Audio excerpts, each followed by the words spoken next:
thei khao te ran nung sol te lali so ming hataka kan hot chuak veki lalpa he khotlang hi lo dam sela mi pui te poi lo hrisel sela ran nung te po lo bung sela mi ring te po lo bungin an thom ma te lalpa mal han som la ra chuat lak turin mal som nge yan che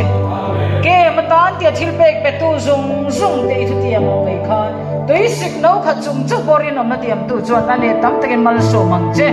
fatu zung zung te poi ming mal kan so ma director te tung trai khol te e kem ta na thok ha tu zung zung te poi ming mal kan so me dam lo te le he khota na zin chuak te rong bon te chung trai mi te le he ko tanga zin chuak zung zung te lali so mingin kan veka lali so mingin mal kan so ngal boke lo dam se le lo ri sel sel ro se zir na te po lo thuang zel se la he ko chunga sia se ma zung zung te po i ming mal kan so me pi ga yi mu te po i ming mal kan so boke kan ko tang lo tara lo jang la kan ko tang huai tu chu mang lo ni se lang che lalpa i che lo te ya ni thu kan rian kim lo tak kan rian te kim lo takin kan puang le anang man min chui chui sak la thao chiang li ru ngai biang minan ru sak tu ham che ka ba nang ma chan hui kan ngai he ko tang i lo pung se la lalpa tui tha karen tha te lo nei ro se a in te bo lo pung se la liang hing la ka che the tim reng la ka thli pui la ka te mi ngan in sak tu ham che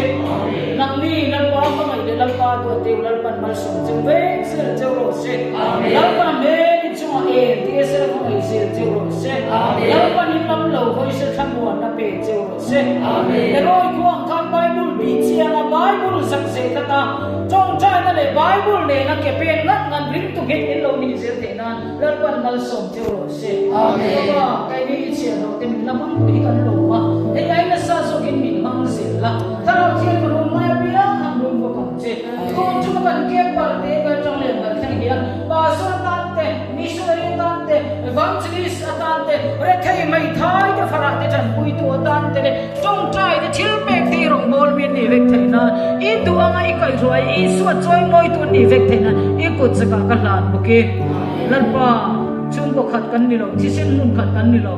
trong kan khat in ba suala in volum thai vek kan ni la in kar thum te meu mai min kem ti ra lalpa kan man thlen kar ne jon kar ni kan khuru set ta tun kar ne nen kar ma kan om nga ni min suai na zo za ya hei chen chen kan za bai min suai ru pui kan ti long thu kan so ye lalpa kan chung a hian I van tak em he kem thom he patu zum zum te ne na ko I thil ti mak lo dong zero se sadem changa san nei zan kan follow na tu ra I suat choi moi in om se la chan dam na chang lo te an chana chang to te so nge kan oma ming het to te nan pa ma ni ke ding ngam kha pa swar kal san nun ma ni in de nun kan lo nei zel the na tharau thil na ma